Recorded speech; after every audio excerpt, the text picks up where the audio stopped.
In June of 2023, Obsidian dropped their official release trailer for Avowed, and it was not impressive, especially the perspective on the hands out in front. It is a first-person game, so those things like arrows and swords and wands never look great. It just doesn't. But there's it ain't great, and then there's what Avowed looked like. That is what you're seeing right now. Just look at how odd that is. However, the new trailer that dropped just last week, that would be January 18th, 2024, looks considerably better. That is a tad relative, however, especially those sword animations. It looks weird, stiff, as if there's no weight behind it. On the other hand, the wands, the shield, the guns don't look half bad. And while the spell casting is still a little Arx Fatalis looking, they're actually pretty good also. Hold it, Avowed you say? What the heck is that? Well, if you haven't been following Obsidian Entertainment over the last few years, and why would you since they haven't really done anything since Outer Worlds, and that was back in 2019,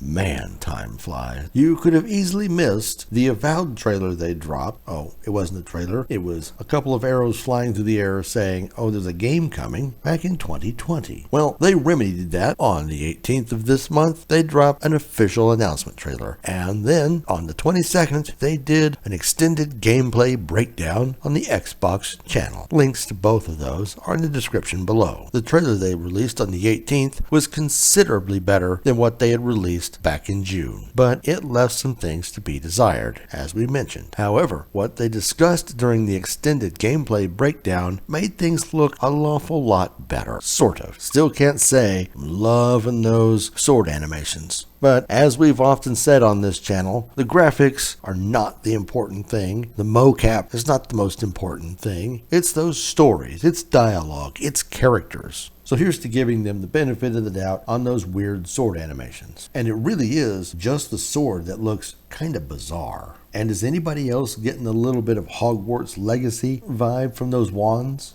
And that first-person perspective is not particularly desirable. Why does everybody want to do that now? It is not immersive. But okay, enough carping about first-person sword animations and graphics. Well, the graphics are nice. It's Unreal 5, so they're gonna be nice. And it's colorful. That's kind of nice also. Who isn't tired of the Bethesda look? Gray, brown, this muted everything. It is a bit vibrant and even more so than Outer Worlds. In fact, it seems to be giving off a little bit of Kingdom of Amalur vibes with those purples and blues and all those bright, splashy colors. Alright, enough graphics. Let's get to what we care about most, story. During the extended gameplay breakdown, which was mostly gameplay, they did talk about story, and there was a very significant line by Carrie Patel, the game director. For me, it's really about our player-centric approach to roleplay. Our studio's motto is your world's your way. And so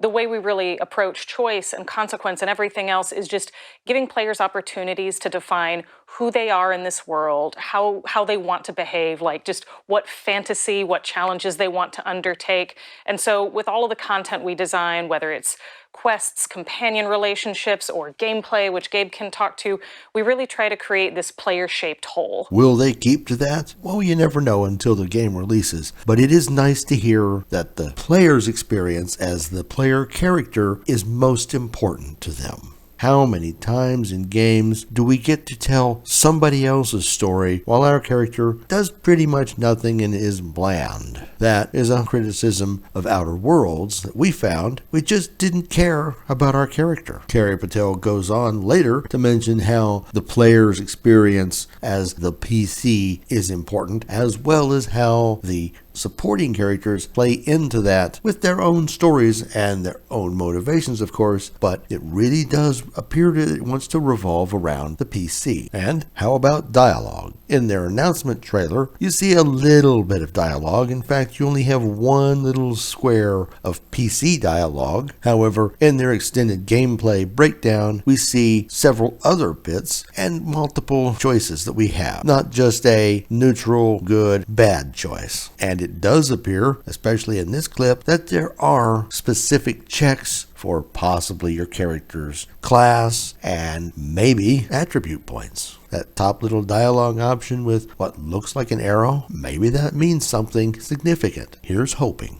And of course, being an RPG, they do say it has skill trees, though they didn't show any. And they indicated that these areas are zones. And while this is basically open world-ish, it sounded like you may transition from zone to zone, which is its own little encapsulated world, though they really weren't specific about that. And finally, they gave us a little bit of a blurb about the companions. 2 were featured in this gameplay, and both interjected into your dialogue with the other characters, and that is nice to see. As they told us, we'll flesh out the character, especially this Kai individual in this particular area, as it's where he's from, and he has deep ties and a history here. They gave us no word about the relationships that we can forge with these characters, whether they're romanceable, whether they'll leave if you do things they don't like, those sorts of things they didn't talk about. So tell us what you think. Been following this game? Looking forward to it? Been playing a lot of previous Obsidian games? This one is based in the Pillars of Eternity universe, of which, well, didn't actually finish Pillars. Made it through Act 1, and supposedly Act 2 got really good, but just never completed it. Was that a good thing or bad? Did anybody finish that one? And are you looking for a continuation? Let us know in the comments below, and don't forget to like and subscribe. Thanks for watching.